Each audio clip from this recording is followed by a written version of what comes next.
What's up guys, welcome back to my channel. If you're new here, hi, my name is Crystal and this is Crystal's Copia, where we live a life of abundance. And today we are organizing and decluttering my kitchen cabinets. So if you'd like to see some Dollar Tree organization and some advice to get the most out of your organizing, decluttering, all the good things, then just keep watching. Also, don't forget to give this video a thumbs up. It lets me know the type of content that you like, and don't forget to hit that subscribe button so you never miss a video with me again. That being said, let's get into it.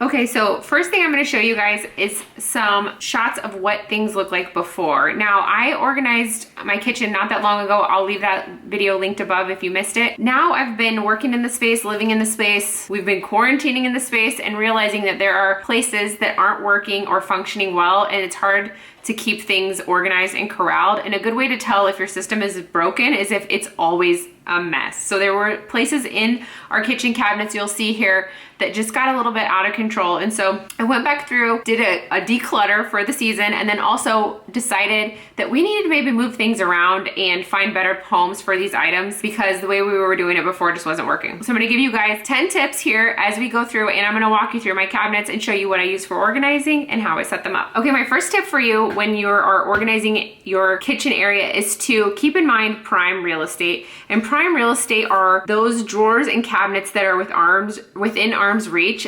Those areas are the most high traffic, most frequented drawers and cabinets. And so keep that in mind when you are placing items. So if it's something you're gonna use all the time, put it in a place that's easy to grab and easy to put away. That will help keep things in order. The second thing on my list is to reevaluate the space. Now, I know a lot of times we'll go through an area, we'll declutter, we'll organize, and then we'll kind of live in the space for a while. And sometimes we forget to go back and reevaluate. And that's such a huge part of organization, because sometimes we have great intentions and we set something up thinking it's gonna function and it just doesn't. So it's okay to go back and reevaluate and change things up after you've had a chance to use the systems that you put in place. Okay, the third thing on my list is to think ahead when it comes to deep cabinets. There's a couple cabinets in my kitchen you'll see here that are really deep, and when things are pushed to the back, it's really hard to see what's in there, and it's really hard to access those items. So keep that in mind when you're storing things in the back of these cabinets. Put things there that you're not gonna be using very often, or things that are high up that you can actually see that they're back there. Another thing to keep in mind is that if it is something that you're reaching for often,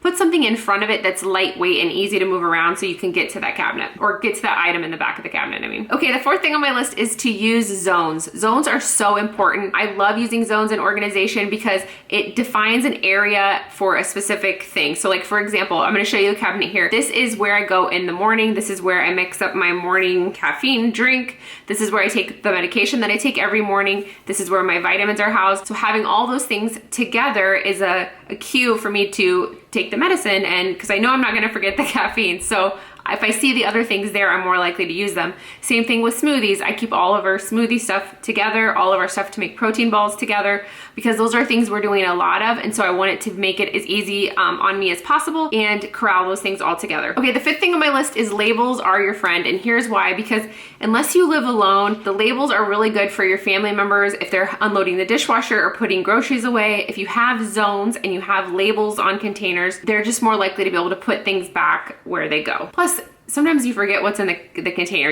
When you're organizing, you think, oh, I'll remember, but it's really important to label. You'll see here, most of my labels in my kitchen are from Dollar Tree, and I'm gonna walk you guys through it, but it doesn't have to be expensive. It can be a piece of masking tape with a Sharpie. It doesn't have to be complicated as long as it works for you. Okay, the sixth thing on my list is to remove packaging whenever possible. We have a small kitchen, we don't have a pantry, and packaging can take up a ton of space. It's actually been helpful for us to unload some of that packaging and then put them into smaller containers so that we can maximize our space. During this whole declutter process, I was able to fill 2 recycling bins full of just cardboard and packaging that was just taking up tons of space that we didn't need. Okay, and then the 7th tip that kind of goes along with that is to use containers whenever possible. So bins, containers, things that you can corral things together that have a smaller footprint in the cabinet will help you maximize the space, and it will help you be able to see exactly what you have, so that when you're going to the store or making a grocery list, you can actually see what you're out of and what what you need. If you see me looking down, I got my list here on my phone. The next thing on my list when you're organizing and decluttering is don't forget about expiration dates. Sometimes we get a little happy with the containers and we start dumping things in, but make sure if it's something that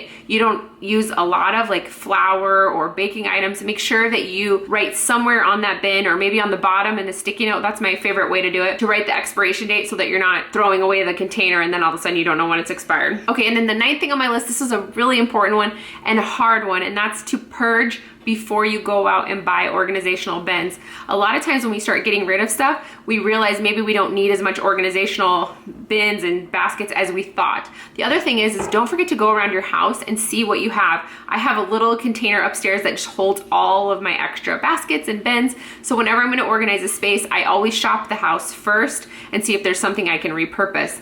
Also, when you declutter, you can then really see each category of those items and see how much space you need. So that way when you're going to put those back in the cabinet, maybe you don't need to put them in the large cabinet because now you have half as much stuff. So keep that in mind. The 10th thing on my list is to remember that this doesn't have to be an expensive or stressful process. The point of organization is to make you feel more in control of your space. It also allows you to access things more easily, streamlining your day, streamlining cooking dinner, grocery shopping. So the point of this is to make it fun and to make it functional. So remember, the Dollar Tree has a lot of great options. You can use what you have. You can use old jars or containers. Mason jars are one of my favorite things to organize with, and you can get a big case of these at Walmart and you can use those. They look beautiful in a cabinet. So don't overcomplicate it. Don't spend a lot of money on it. Just find something that works well for you. Okay, now I'm gonna walk you guys through my kitchen and show you what I did. Okay, so the first cabinet that I worked on was the spice cabinet. I ended up changing out the Lazy Susan I had in a different area, and I put a bigger one here because this is where we keep all of like our cooking oils and vinegars, things we're using a lot. This is also where we keep our router, and I added 2 command hooks. They're kind of the cheapo ones, the Dollar Tree ones, and a little Dollar Tree basket to keep the cords up. And I also had someone drill a hole for me in the cabinet just to get this up off the counter. I know I don't love the cords, but it's nice to have a clear counter. And then I wanted these out of the way, so that's why they're in here. I know it's kind of random. And then this set of spice bottles, you can see, I actually got this from Amazon. They come with labels and you can decide which ones you want to use. These are kind of the core ones that I like to refill, so I keep those there. I also keep little seasoning packets, little ranch and Italian packets with a little clothespin here to keep them out of the way. But I love the way this looks. It's all clean. I was able to refill some spices, get rid of some old ones. I just love how it turned out. I also like to use the side of the cabinets for things as well. So here I have like essential oils and their uses, but I love that it's easily accessible, but you can't see it's there. The next cabinet, this used to be where I kept cups, and it was just such a big cabinet to waste on cups. So what I ended up doing is moving the cups to a smaller cabinet, and then I put food in here. I put pasta up in the top. You can see this is just a Dollar Tree bin, and that's actually a dollar label from Target Dollar Spot. Have some other pastas, white rice, and then anything that's in the back is stuff that I can see from when I'm standing back. So I can see that I have 2 peanut butters back there and 2 chicken broths. I like to have it at an angle where I can see what's behind it. These bins here, they're from the Dollar Tree, as well as the labels and the chalk pen. Sorry, I keep bumping the counter. So you can see it looks so cute, so inexpensive. And then I also put the directions to this quick cook white rice because we buy this really often. And so I thought this would be a great container for it, and I wanted to have the instructions. And then this basket here is just extra spices. So this is salt, pepper, cumin, things that we refill those other spices with. This is just salad toppers, and I am gonna put a label in this. I just forgot, but I'll do that next. And then in the next one, this is just almond flour. Again, this is the larger version, but this is also from the Dollar Tree. Love these containers. This tiered jar organizer, I had this in a different cabinet, so I decided to use it here. I love that. And then over here, this is a really deep cabinet, and all of my kids are tall, so they can reach back here, so this works perfect. This is gonna be cereal here, and their protein powders. Again, they have no trouble reaching those. It's for my boys, and they're all taller than I am, so they're good. This is a cutting board, and it's a huge cutting board. We use it for charcuterie, so this is a perfect place to kind of hide it. And this is just an old wooden crate I'm using for like chips and crackers, and these labels are from the Dollar Tree, and I love them because you can stick them on and then slide. You can see this paper slides in and out. And then in the back, I have my Instapot. It's a big item, but I do use it a lot, but I love the fact that this is so light. It's easy to take out, and then I can get to the Instapot. So keep that in mind. You don't want to put anything in front of something that's going to be really heavy. Now here's where the zones come into play. So this first pull out is gonna be like breakfast. So I have stuff for smoothies, I've got granola, flax, brown sugar for oatmeal, all of the pancake mixes, I've got some nuts, and then some Pop-Tarts here for the kids. The next area is a snack area, so there's some ramen in the back. This is normally full, so it's empty right now, but when I go to the grocery store, that'll be full again. Granola bars and fruit snacks. I love these big jar items, or jar containers, they're so cute. Popcorn. And then this is all of our protein ball stuff, and these are all containers from the Dollar Tree. Oatmeal, chia seeds, all that good stuff. If you haven't seen my protein ball video, I'll link it above, it's so good. And then down here, I just have a spot for vegetables. So I've got potatoes back here and onions here. I repurposed that basket, and this is from the Dollar Tree as well. This is the deep, deep cabinet that's above my microwave and stove. And I just had my mom's boyfriend actually made this for me. It's just a little extra shelf, and I love it because I can put all of my crock pots underneath and then all of my juicing supplies at the top, but it really made the space a lot more functional. And then in the next cabinet, I did add labels so that it would be helpful for my family to put things away, but we have our mixing cups. We use these a ton. These are the shaker bottles for protein shakes. And then here I have all of my jars for when I make fresh juice. And then these are the little mixing balls up here. And this cabinet is one that was one of my favorites. This is the tray I was telling you about. So I do take my temperature in the morning, and so I have that here. This is also all the stuff I use in the morning, and then the medication that I want to remember to take in the morning. So that's all together. I have these little jars from the Dollar Tree with these little Dollar Tree labels.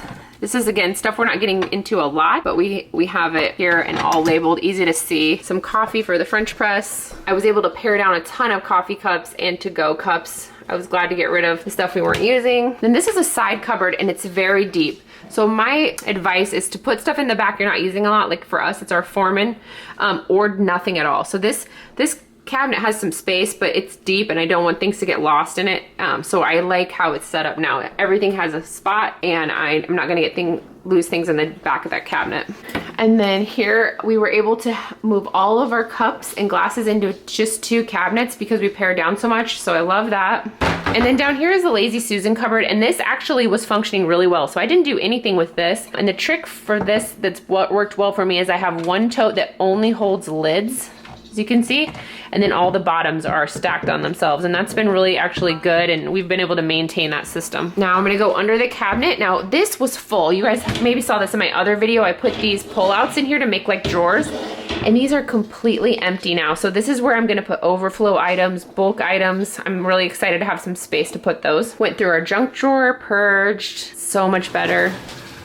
Same thing with our utensils. Just was able to pare down so much stuff that we weren't using anymore. Now it's just so much easier to find stuff.